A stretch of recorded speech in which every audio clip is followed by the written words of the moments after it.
Here we are. It's been a long time since I've put a video on this channel. I've been very busy over on my allotment gardening channel the last year, and I'm just going to do a video on this brand new HikMicro 3 series, and this is the le15. It's a thermal monocular, and I'm just going to do a very quick video on it, as I'm sure other people might be interested in this. Full disclosure, I've already opened this once. I opened this yesterday, and the microphone wasn't on. I didn't have the microphone on, so, and also it was slightly out of shot, which I realised when I came to look at the footage. So I've just put it back in the box basically, and this is what it is. So yeah, just an instruction manual there, that's all there is. The instruction manual, by the way, is very basic, so you've only got a couple of pages. So what is there? Mostly different languages, so you've just got the basic, that I think that's it. Yeah, that is it. So you just got those 3 pages, which just gives you the basic, very basic instructions and what the keys do, and then you have to sort of scan. Which one is it? You scan that one there, and then that brings up the full and proper manual, which will, you know, because this doesn't show you anything of how to use the menu. That shows you how to use the menu, which is, in my opinion, invaluable. A couple of them cards. That's the transfer cable. So that cable charges the batteries up, and I used it last night to download some footage off the camera itself, and it's really easy. Plug that into the camera, plug that into the PC, and just drag your footage straight off. I'll probably be doing that rather than downloading it onto my phone and then downloading it off my phone onto the computer. So that's, for me, that's the easiest way.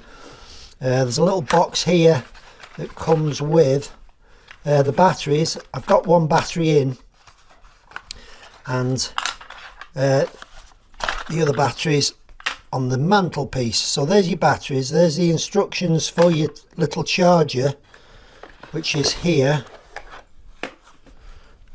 There's a cloth there, it's just a lens cleaning cloth, and that's what's in your box, and that's what's in your box. So basically that's it. 2 little 1860 batteries it runs on, rechargeables. I'll just get you one of them and show you. So yeah, there's the 2 little Hik batteries, one of them. The other one is in here, which is that side tab. You flick that side tab over, that brings out that, and there's your battery. Really easy to put in. Put that back, put that back, and slide the latch over, and you're done. Now the battery, I really like this battery charger. So you put your battery in, you plug it in, and it brings up a display on there, which I'll show you.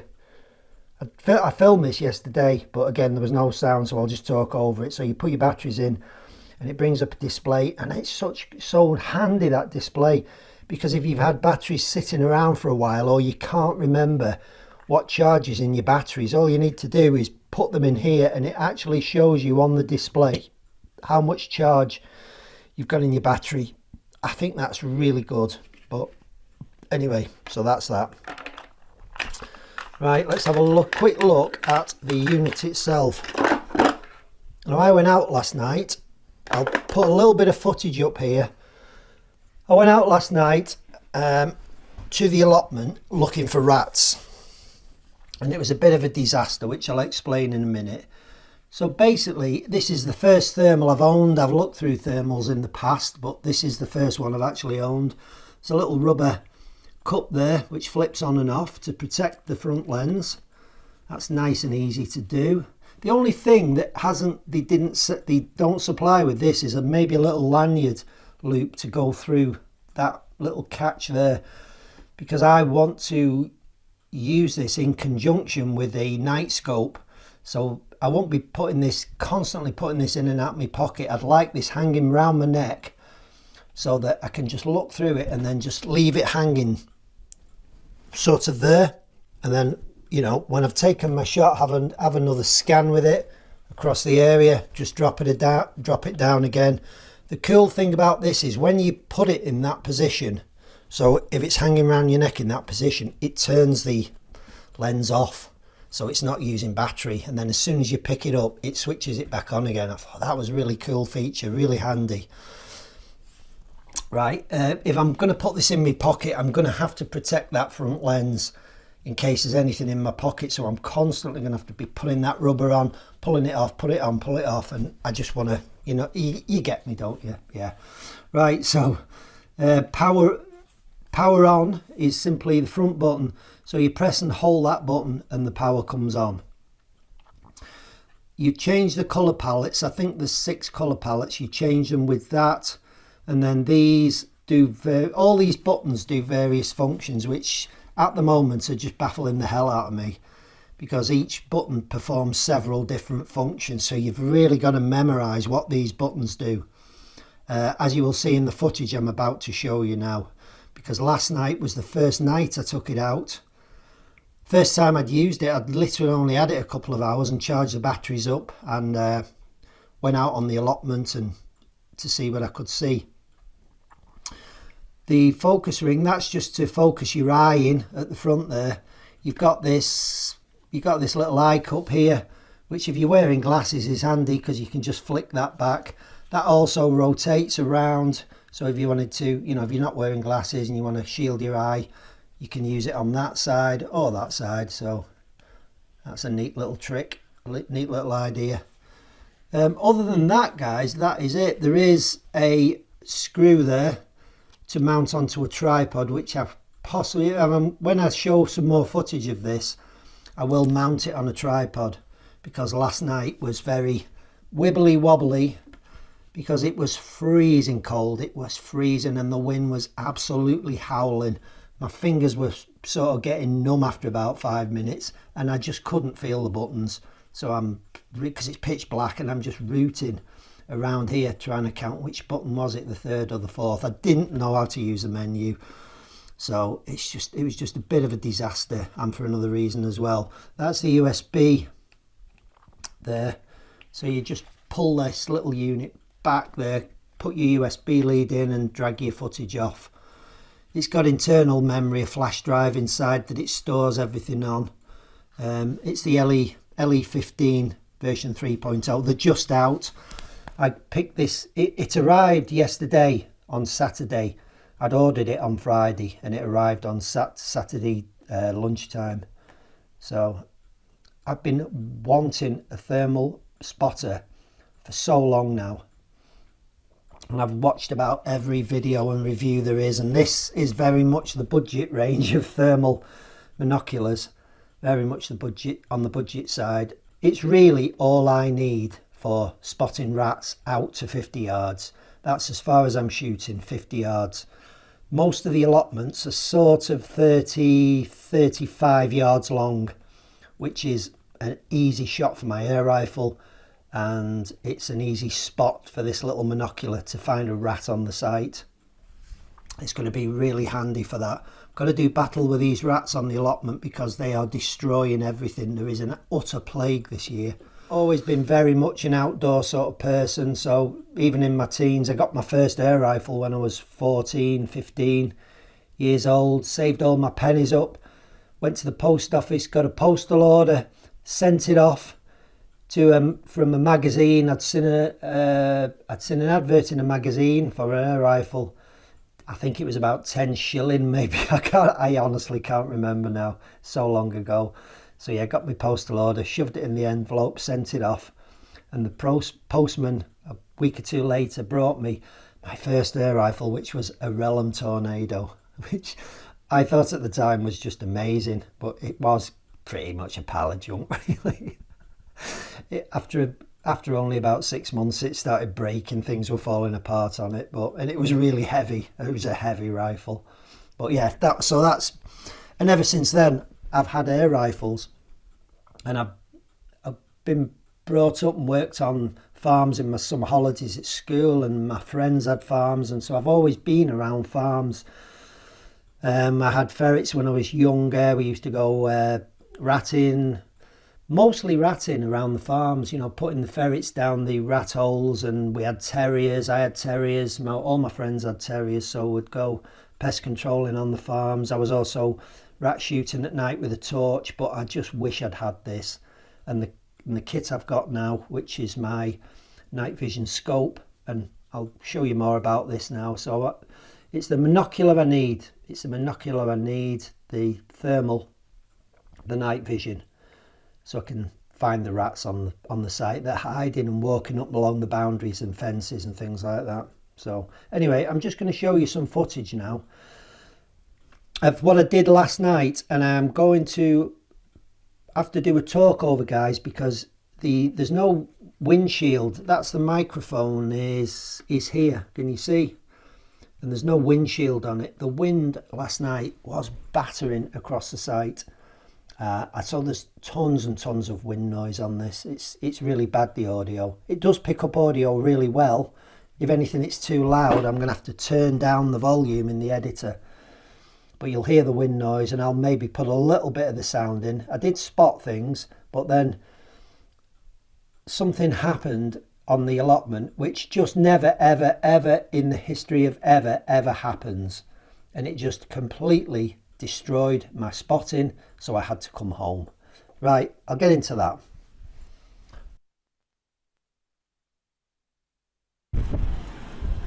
That's the compost bay,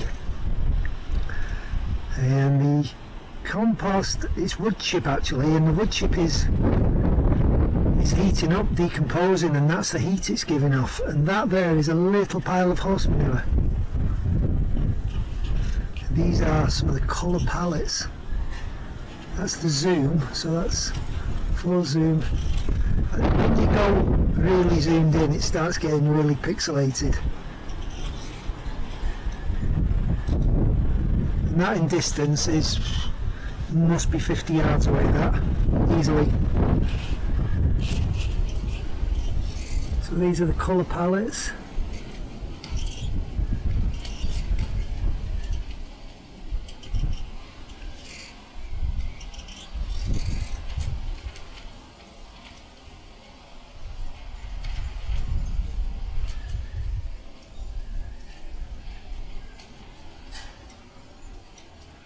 So I'm just looking down the track and I'm trying to see which one's going to be best.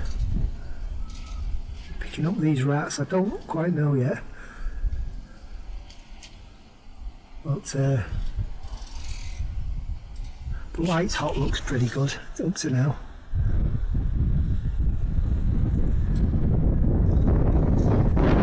There's a lot of settings on this.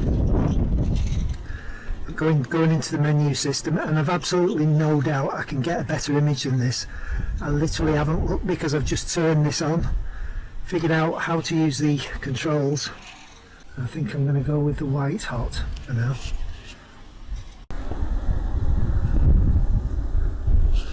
Okay, it's no rats, but look what we've got there.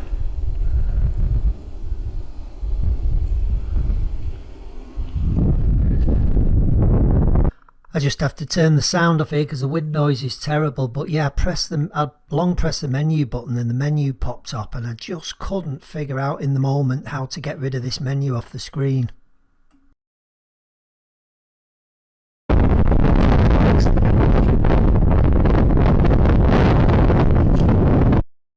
Now you probably saw the menu flash up on the left hand side of the screen. That was me pressing the wrong button because my fingers are freezing cold. I can't figure out which button to press, and I just couldn't get rid of the menu. So I took a minute, got rid of the menu, and now I'm looking down the allotment towards the end, towards mine, just scanning for rats on this side. And I just start walking up, and I'm just having a look on the other allotments on the approach to mine, so over the fences, just scanning about, looking up the paths and the tracks. And if there's any rats on here at the moment, it's going to be very obvious. You're going to be able to see them crawling about, running around.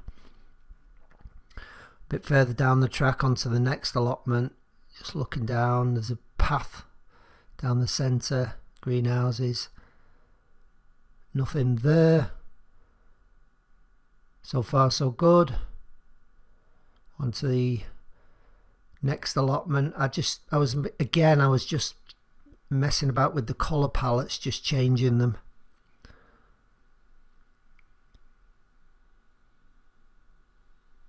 And then this happened. A car. This never ever happens at night time. A car starts backing down the track. It's pitch black now, and I mean it's pitch black. So I walk up quickly up to my allotment because this car's making loads of noise, just scanning to see if I can see any rats. This net here has got carrots under it, and the rats are digging under this net and eating the carrots. So I turn around and I couldn't believe it. The slamming car doors, the banging, and they've obviously come, they've lost some. It's pitch black. They cannot see me. It's pitch black. So they're walking up, and it's actually the guy next door to my allotment, and he turns his torch on, and his sister's there. She's waving her camera around. They're both talking. They're shouting because it's so windy. Goes through his gate. She's looking about the front, and it was just unbelievable. It was kind of a waste of time coming down. Well, it was kind of a waste of time coming down because these two have just been looking for something. I think we've left the keys or something. So they've made all the noise in the world, slamming car doors, shouting, waving lights and torches everywhere. So yeah, this section of looking for rats is over. So there we go. We have the brand new Lynx 3.0 15. I have my trusty Air Arms S510 in 177, and I've got the Zulus V2 night vision scope, and I'm all ready to do battle with these rats. So let's see how this night vision scope and the monocular do against this plague of rats that are driving me and other people absolutely crazy. Yeah, as far as I know, and I have looked, and this will be the very first video on YouTube of this brand new monocular. So yeah, you saw it here first, guys, and you're going to be seeing a lot more of it. Hopefully, well, I will get to grips with this menu, get the settings, get the images a lot better. I'm colourblind, so it has a big bearing on the colours that work for me in this monocular. And I know I can, from reading the manual last night, I know I can get this image better from sharpness and contrast and brightness and everything else. So some of the palettes are really going to work well for me, others are just not, like the red. Yeah, I'm so looking forward to this.